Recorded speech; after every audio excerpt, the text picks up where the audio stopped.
தகவல்கள் தான் வந்திருந்தது என்றும் 60% தகவல்கள் வரும்போதே 10 மணி தாண்டிடுச்சு, என்னென்ன நடக்குதுங்கிறதை அவங்களால புரிஞ்சு கொள்ள முடியலை என்கிற செய்திகள் தான் இன்றைக்கு வெளியாகி இருக்கிறது. இதுவெல்லாம் இஸ்ரேல் உலகத்திற்கு காட்டிய மிக பெரும் பிம்பத்தில் இருந்து இஸ்ரேலை தூக்கி வீசுகிற ஒரு செய்தியாக இருக்கிறது. இஸ்ரேல் இதில் தலையிட்டு எப்படியாவது ஈரானுக்கும் அமெரிக்காவுக்கும் இடையில் எப்படியாவது ஒரு சுமூகமான நிலை வந்து விடாமல் ஒரு யுத்தத்தை தூண்டுவதற்கான எல்லா காரியங்களையும் பார்த்து வர்றாங்க என்கிற செய்திகள் இன்றைக்கு வெளியாகிருக்கு. நமக்கு தெரியும்,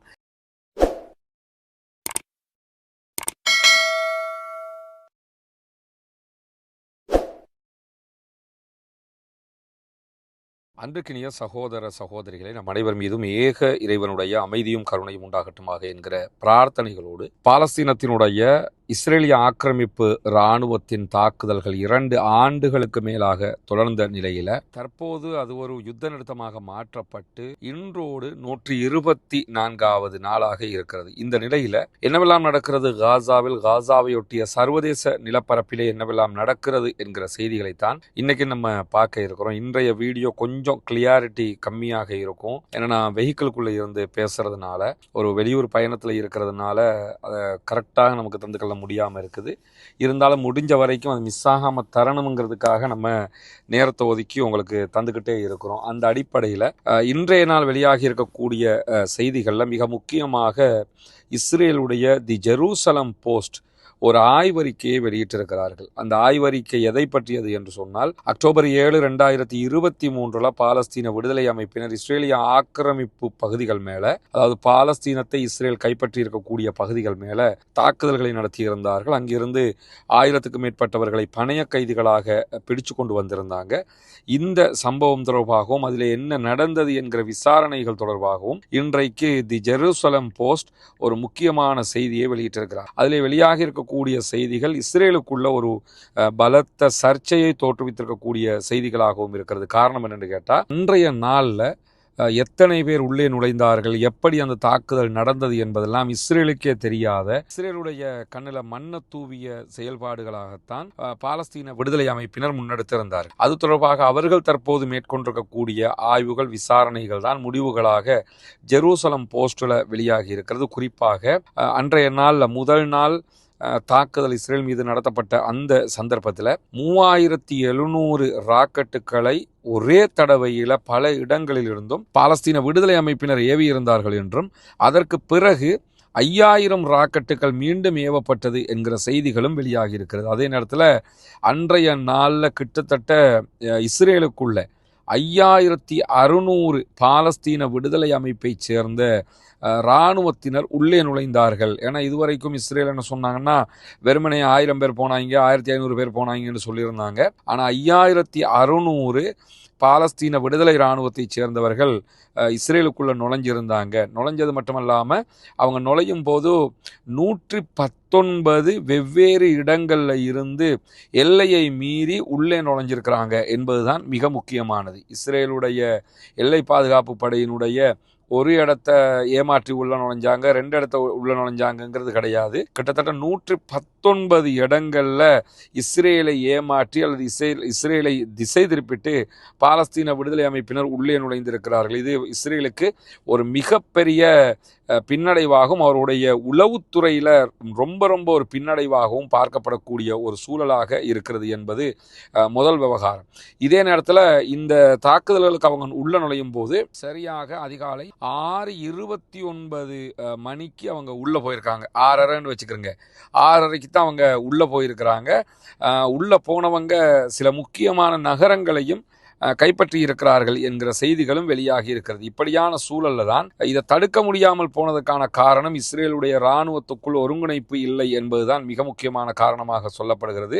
அது மட்டுமல்லாம இன்றைய நாளில் குறித்த அக்டோபர் 7ஆம் தேதி ஒரு தாக்குதல் நடத்தப்பட போகிறது என்கிற செய்திகள் தாங்களுக்கு முன்கூட்டியே ஓரளவுக்கு தெரிஞ்சிருந்ததாகவும், அது தொடர்பாக அதிகாலை 4 மணி வரைக்கும் மிக தீவிரமான ஆலோசனைகளில் இஸ்ரேலிய ஆக்கிரமிப்பு இராணுவமும் அவர்களுடைய உளவு பிரிவுகளும் செய்து கொண்டிருந்ததாகவும், சரியா 5:15 ஆகும்போது 5:15 மணி ஆகும்போது ஷின்பத் இஸ்ரேலுடைய உள்நாட்டு உளவு பிரிவினுடைய தலைவராக செயல்பாட்டாளராக அன்னைக்கு செயல்பட்டு இருந்த ரோனன் பார் என்ன பண்றாருன்னு கேட்ட, இறுதியாக இந்த தகவலை பிரதமருக்கு சொல்லிருங்க, இஸ்ரேலுடைய பிரதமருக்கு அறிவுறுத்தும்படி சொல்லியிருக்கிறாரு. ஆனால் அவர் 5:15க்கே சொல்ல சொல்லிட்டாரு. அது கூட இஸ்ரேலிய பிரதமருக்கு 6 மணி 15 நிமிடங்களுக்கு பிறகுதான் சொல்லப்பட்டிருக்கிறது. அதாவது பாலஸ்தீன விடுதலை அமைப்பினர் தாக்குதல் நடத்துவதற்கு சரியாக 16 நிமிஷத்துக்கு முன்னாடி தான் இஸ்ரேலிய பிரதமருக்கே இந்த தகவல் தெரிய வருகிறது.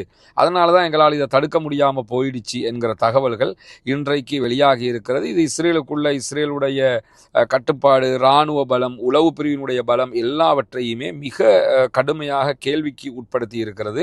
தாக்குதலுடைய ஆரம்ப மணி நேரங்களில் இஸ்ரேலிய இராணுவ உயர்கட்டளை மையத்தில் எந்த ஒரு இராணுவ ஜெனரல்களுமே இருக்கலை. அப்போ இதை எல்லாத்தையுமே கவனத்தில் கொண்டு எந்த டேட்டில் அட்டாக் பண்ணுறது, எந்த டேட்டில் இராணுவ ஜெனரல்கள் இருக்க மாட்டாங்க, எல்லாத்தையும் கவனத்தில் கொண்டு தான் பாலஸ்தீன விடுதலை அமைப்பினர் தாக்குதல்களை நடத்தி இருக்கிறார்கள். குறிப்பாக காலை 7:30 மணி ஆகும் போதே இஸ்ரேலிய ஆக்கிரமிப்பு இராணுவத்திற்கு 40% தகவல்கள் தான் வந்திருந்தது என்றும் 60% தகவல்கள் வரும்போதே 10 மணி தாண்டிடுச்சு, என்னென்ன நடக்குதுங்கிறதை அவங்களால புரிஞ்சு கொள்ள முடியலை என்கிற செய்திகள் தான் இன்றைக்கு வெளியாகி இருக்கிறது. இதுவெல்லாம் இஸ்ரேல் உலகத்திற்கு காட்டிய மிக பெரும் பிம்பத்தில் இருந்து இஸ்ரேலை தூக்கி வீசுகிற ஒரு செய்தியாக இருக்கிறது. உலகத்தில் அதை கண்காணிப்போம், இதை கண்காணிப்போம், உலகத்தில் எவன் இருந்தாலும் கண்காணிப்போம் என்று சொல்லக்கூடியவங்களுக்கு தங்களுடைய நாட்டுக்குள்ளே வந்து தாக்குதல் நடத்துகிறதை தடுக்க முடியாமல் போய்விட்டது. அதை பற்றிய தகவல்கள் தெரியாமல் இருந்திருக்கிறது.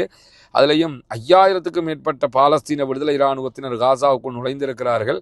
அதை அறியாமல் இருந்திருக்கிறார்கள் என்பது மிகப்பெரிய கேவலமாக, பின்னடைவாக இஸ்ரேலுக்குள் பேசப்படக்கூடிய செய்திகள் இன்றைக்கு வெளியாக இருக்கிறது. அதைத் தொடர்ந்து காசாவில் இன்றைக்கும் இஸ்ரேல் நடத்தி இருக்கக்கூடிய பயங்கரமான தாக்குதல்களில் 11 அப்பாவிகள் கொல்லப்பட்டிருக்கிறார்கள், ஷஹீதாகி இருக்கிறார்கள் என்கிற செய்திகள் வெளியாகி இருக்கிறது.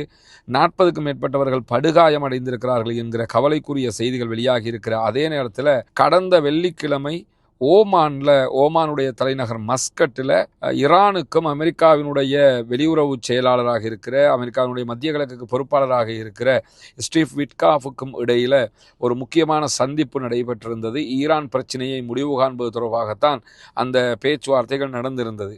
ஆனால் அந்த பேச்சுவார்த்தைகளுடைய 2ஆம் கட்டம் எப்போது நடைபெறும் என்பதெல்லாம் இதுவரைக்கும் தெரியாத நிலையில் இஸ்ரேல் இதில் தலையிட்டு எப்படியாவது ஈரானுக்கும் அமெரிக்காவுக்கும் இடையில் எப்படியாவது ஒரு சுமூகமான நிலை வந்து விடாமல் ஒரு யுத்தத்தை தூண்டுவதற்கான எல்லா காரியங்களையும் பார்த்து வர்றாங்க என்கிற செய்திகள் இன்றைக்கு வெளியாக இருக்கு. நமக்கு தெரியும், ஏற்கனவே நடைபெற்ற இந்த 12 நாள் வாரம் நம்ம எடுத்துக்கிட்டோம்னா, இந்த 12 நாள் வாரில் கூட இஸ்ரேல் தான் அந்த யுத்தத்தை ஆரம்பித்திருந்தார்கள். அமெரிக்கா தாக்குறதுக்கு நினைச்சிருக்கவே இல்லை என்கிற நிலையில் இஸ்ரேல் தான் தன்னிச்சையாக தாக்குதலை உண்டாக்கிட்டு அமெரிக்காவையும் வம்புல இழுத்து விட்டாங்கிறதுலாம் நமக்கு தெரியும். அப்படி இருக்கிற போது தான் அமெரிக்காவை மீண்டும் ஒரு முறை வம்புல இழுத்து விடுகிற ஒரு வேலையைத்தான் இஸ்ரேல் செய்ய போகிறாங்க என்பதுதான் சர்வதேச ஆய்வாளர்கள் பல பேருடைய கருத்துக்களாக இருக்கக்கூடிய சூழலில் தான் இந்த பேச்சுவார்த்தைகளில் அமெரிக்காவை பொறுத்தவரையில் ஈரானுடைய அணு ஆயுத தயாரிப்புகள், அவங்க அணுவை செறிவூட்டுறது, யுரேனியத்தை செறிவூட்டுறது, அணு ஆயுதத்தை தயாரிக்க போகிறாங்க என்கிற செய்திகள் வர்றது, இதுதான் அவங்களுக்கு ஒரு பெரிய பிரச்சனையாக இருக்கிறதுனால இந்த அணு ஆயுதம் தயாரிக்க மாட்டோம், அங்கே இருக்கக்கூடிய செறிவூட்டப்பட்ட யுரேனியத்தை வெளியேற்றணுங்கிறது மட்டும்தான் அமெரிக்காவினுடைய தேவையாக இருக்கிறது. ஆனால் இஸ்ரேல் என்ன பண்ண பார்க்குறாங்கன்னு கேட்டால், ஈரானையும் அமெரிக்காவை மோத வைக்கும் விதமாக முதலாவது அணு ஆயுதம் தயாரிப்பதை அவர்கள் நிறுத்த வேண்டும், யுரேனியம் செறிவூற்றதை நிறுத்தணும். அதை தாண்டி ஈரான் தன்னுடைய ஏவுகணை பலம் எவ்வளவு தூரம் ஈரான் வைத்து கொண்டிருக்கிறார்கள், ஏவுகணைகளுடைய தூரங்களைங்கிறத குறைக்கணும். ஈரானை பொறுத்தவரையில் 2000 கிலோமீட்டர் வரைக்கும் சென்று தாக்கக்கூடிய ஏவுகணைகள் முதல் 10,000 கிலோமீட்டர்கள் வரை சென்று தாக்கக்கூடிய ஏவுகணைகள் அவங்கள்ட்ட இருக்கிற காரணத்தினால இந்த ஏவுகணைகளுடைய ரேஞ்ச் நீளத்தை 300ஆக குறைக்கணும் என்கிறது தான் இஸ்ரேலுடைய தேவையாக இருக்குது. 300ஆக குறைச்சிட்டாங்கன்னா இஸ்ரேலை ஈரானால் தாக்க முடியாது, ஆனால் ஈரானை இஸ்ரேலால் தாக்க முடியும். நாங்கள் உங்களுக்கு வேணும்னா அட்டாக் பண்ணுவோம், நீங்கள் எங்களை தாக்கக்கூடாது என்கிற விதமாக இஸ்ரேல் ஈரானுடைய பலத்தை குறைப்பதற்கு முயற்சி பண்ணுகிறது. அதை பேச்சுவார்த்தையில் சேர்க்கணும். இல்லைன்னா அமெரிக்க அதிபர் டொனால்ட் ட்ரம்ப் வெறுமனே ஒரு அணு ஆயுதம் தொடர்பான பேச்சுவார்த்தைகளை மட்டும் முடிச்சுட்டு போயிடுவார், இதையெல்லாம் அதில் சேர்க்க மாட்டார். மூன்றாவது, இந்த ஹிஸ்புல்லாக்களுக்கு, கத்தாயிபு ஹிஸ்புல்லா என்கிற ஈராக்கினுடைய குழுவுக்கு, அதே மாதிரி பாலஸ்தீன விடுதலை அமைப்புக்கு, யமனில் இருக்கக்கூடிய ஹூத்திகளுக்கெல்லாம் முழுமையான ஆயுத உதவிகளையும் பண உதவிகளையும் ஈரான் தான் செய்து வருகிறது. அந்த உதவிகள் எல்லாம் நிறுத்தணும் என்பதெல்லாம் இஸ்ரேலுடைய கோரிக்கைகளாக இருக்கிற இந்த கோரிக்கைகள் எல்லாம் அமெரிக்கா கண்டுகொள்கிற மாதிரியே கிடையாது. இப்படியான சூழலில் தான் இன்னைக்கு அமெரிக்க அதிபர் டொனால்ட் ட்ரம்போடு இஸ்ரேலிய பிரதமர் பெஞ்சமின் நெத்தன்யாகு பேச்சுவார்த்தை நடத்துகிறார்.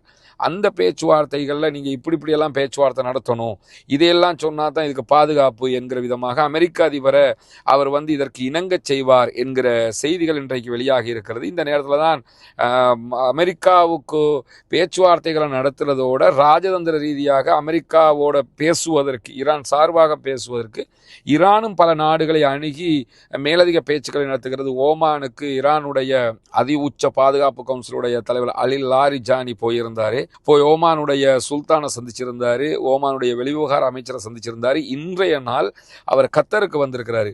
கத்தருடைய அதிபரை சந்திச்சு மேலதிக பேச்சுவார்த்தைகளை நடத்துறதுக்கு இருக்கிறாரு என்கிற தகவல்கள் வெளியாகி இருக்கிறது. இதையெல்லாம் ஏன் அவங்க நடத்திக்கிட்டு இருக்கிறாங்கன்னு சொன்னா, இந்த இராணுவ நடவடிக்கைகள் ஈரான் மேல அட்டாக் பண்றதை தவிர்க்கவும் வேணும், அதே நேரத்தில் ஒப்பந்தத்திலையும் அணு ஆயுதம் தொடர்பாக மட்டுமே நடக்கணும். இந்த ஈரானுடைய ஏவுகணை பலம், அந்த பலங்கள் எல்லாம் குறைக்கப்படணுங்கிறது தான் முழுமையான தேவையாக ஈரானுக்கு இருக்கிறது. அதனால தான் இந்த பேச்சுவார்த்தைகளுக்கு மேலதிகமாக ராஜதந்திர பேச்சுவார்த்தைகளை நடத்தி கொண்டிருக்கக்கூடிய நேரத்தில் தான் ஈரான் மீது தாக்குதல் நடத்துவதற்கு ஆல்ரெடி ஒரு பாரிய விமானம் தாங்கி கப்பல் USS ஆப்ரகாம் லிங்கன், அதனோடு ஒட்டியதாக USS ட்ரூமன் உள்ளிட்ட ஒரு 10 பயங்கரமான கப்பல்களை ஈரான் மீதான தாக்குதலுக்கு அமெரிக்கா மத்திய கிழக்குக்கு அனுப்பியிருக்கக்கூடிய சூழல்ல செவ்வாய்க்கிழமை ஊடகங்களுக்கு பேசியிருக்கக்கூடிய அமெரிக்க அதிபர் டொனால்ட் ட்ரம்ப் மேலதிகமான ஒரு விமானம் தாங்கி கப்பலையும் அதனுடன் இருக்கக்கூடிய க்ரூ மெம்பர்ஸையும் அவர்களுடைய சோல்ஜர்ஸுகளையும் மத்திய கிழக்குக்கு நாங்கள் அனுப்புகிறோம் என்கிற செய்திகளையும் சொல்லியிருக்கிறார். எனவே ஈரான் மேலே அமெரிக்கா தாக்குதல் நடத்துகிற விவகாரம் என்பது பேச்சுவார்த்தை தொடங்கிடுச்சு, இனி தாக்குதல் நடக்காது என்கிற நிலையில் இல்லை. எந்த நேரத்திலும் பேச்சுவார்த்தை முடிவுக்கு வரலாம். ஈரானை பொறுத்தவரையில் இந்த பேச்சுவார்த்தையை ஏமாற்றுங்கிறது அவர்களுடைய நம்பிக்கை. இப்படி பேசிக்கிட்டே இருப்பாங்க, பேசிக்கிட்டே இருந்து ஆல்ரெடி 12 நாள் வார் நடத்தின மாதிரி திடீர்னு தாக்குதல் நடத்திடுவாங்க என்பதுதான் அவர்களுடைய நிலையாக இருக்கிறது. அதில் என்ன நடக்க போகிறதுங்கிறத அடுத்தடுத்த அப்டேட்டுகளை நம்ம பார்க்க முடியும். இப்படியான சூழலில் தான் அமெரிக்காவினுடைய அமைதி காக்கும் படை என்கிற ஒன்றை அமெரிக்க அதிபர் டொனால்ட் ட்ரம்ப் காசாவுக்கு உருவாக்குறாருங்கிறது நமக்கு தெரியும். பல நாடுகளையும் பேசிக்கிட்டு இருக்கிறாரு, உங்கள் இராணுவத்தை தாங்கிறாரு. காசாவுக்குள்ளே இருக்கக்கூடிய பாலஸ்தீன விடுதலை அமைப்பை அடக்கணும்னா உள்நாட்டுக்குள்ளே சண்டை ஒன்றை உண்டாக்கி விடணும். அதாவது உள்நாட்டுக்குள்ளே இஸ்லாமிய நாடுகளுடைய படைகளை கொண்டு போட்டு அவங்களுக்கும் பாலஸ்தீன விடுதலை அமைப்புக்கும் சண்டை வந்துடுச்சுன்னாலே எல்லாம் கலாப்ஸாக போயிடும். அப்போ இஸ்ரேல் ஃப்ரீ மைண்டடோடு இருப்பாங்கிறதுக்காகத்தான் இந்த திட்டத்தை அவர் முன்மொழிஞ்சிருக்கிறார். அந்த திட்டத்துக்கு பல நாடுகளை நாங்கள் இராணுவத்தை தரமாட்டோம்னு சொல்லி கொண்டிருக்கக்கூடிய நேரத்தில் இந்தோனேஷியாவினுடைய அதிபர் சுஃபியாண்டோ என்ன பண்ணிட்டாருன்னா, நாங்கள் 20,000 படைப்பிரிவுகளை தர்றோம் அப்படின்னு சொல்லியிருந்தார். 20,000 முதல் கட்டமாக 8,000 பேரை நாங்கள் காசாவுக்கு அனுப்புகிறோம் அப்படிங்கிறாரு. இது காசா மக்களை பாதுகாக்கிறதுக்கு அனுப்புறது இல்லை, காசா மக்கள் மேலே பாசம் கொண்டு காசாவுக்கு நன்மை அதுக்கெல்லாம் அனுப்புறது கிடையாது. அமெரிக்கா சொல்லுது காசாவுக்குள்ள இராணுவத்தை அனுப்புங்கன்னு. காசா மக்களுக்கு பாதுகாப்பு கொடுக்கணும்னா அதுக்கு பாலஸ்தீன விடுதலை அமைப்பு இருக்கிறாங்க. இராணுவ ரீதியாக பாலஸ்தீன விடுதலை அமைப்பினுடைய ஆயுதத்தை இல்லாமலாக்கி அவங்களை டம்மியாக்கி அவர்களுடைய தாக்குதல் நடத்தி அவங்களை அழிக்கிறது தான். அதுவும் இஸ்லாமிய நாடுகளுடைய படைகளை கொண்டே அவர்களை அழிப்பது தான் அவருடைய நோக்கம். எனவே அமெரிக்கா அதிபருடைய கோரிக்கை கிணங்க தான் இந்தோனேஷியா இந்த 8,000 சோல்ஜர்ஸ் அனுப்புறதா சொல்லி இருக்கிறாங்க. பட் என்னன்னா, இன்னைக்கு முழுவதும் இந்த தகவல்கள் நேற்றிலிருந்து வெளியே வந்ததோட இந்தோனேஷியாவுக்குள்ள பலத்த எதிர்ப்பு இந்தோனேஷியா அதிபருக்கு எதிராக உருவாகி இருக்கிறது. இந்த திட்டத்தில் நீங்க சோல்ஜர்ஸ் அனுப்பக்கூடாது, அது நம்ம பாலஸ்தீன அப்பாவிகளுடனாக நம்மளே சண்டை பிடிக்கிறதுக்கு சமனா போயிடும், அது பெரிய பின்னடைவை உண்டாக்கிடும் அந்த மக்களுக்கு என்று சொல்லி அங்க கடுமையான எதிர்ப்பலைகள் உருவாகி இருக்கிறது என்கிற செய்திகளும் இன்றைக்கு வெளியாகி இருப்பதை நம்ம பார்க்க முடியும். இப்படியான ஒரு சூழல் இருக்கிற போதுதான் அமெரிக்காவினுடைய அதிபர் டொனால்ட் ட்ரம்ப் திடீரென கத்தருடைய அதிபரோட தொடர்பு கொண்டு பேச்சுவார்த்தை நடத்தி இருக்கிறார். ராஜதந்திர ரீதியாக பிராந்தியத்தில் என்ன நடக்குது என்பது தொடர்பாக பேசியிருப்பதாகவும், ஈரான் மீது தாக்குதல் நடத்தப்படக்கூடாது, ஈரானோட பேச்சுவார்த்தைகளிலேயே இதை முடிச்சுக்கொள்ளணும் என்று சொல்லி கத்தருடைய அதிபரும் அமெரிக்காவிடத்தில் கோரிக்கை வைத்திருக்கிறார் என்கிற செய்திகளும் இன்றைக்கு வெளியாகி இருக்கிறது. பொறுத்திருந்து பார்ப்போம் என்னவெல்லாம் நடக்கிறது என்பதை.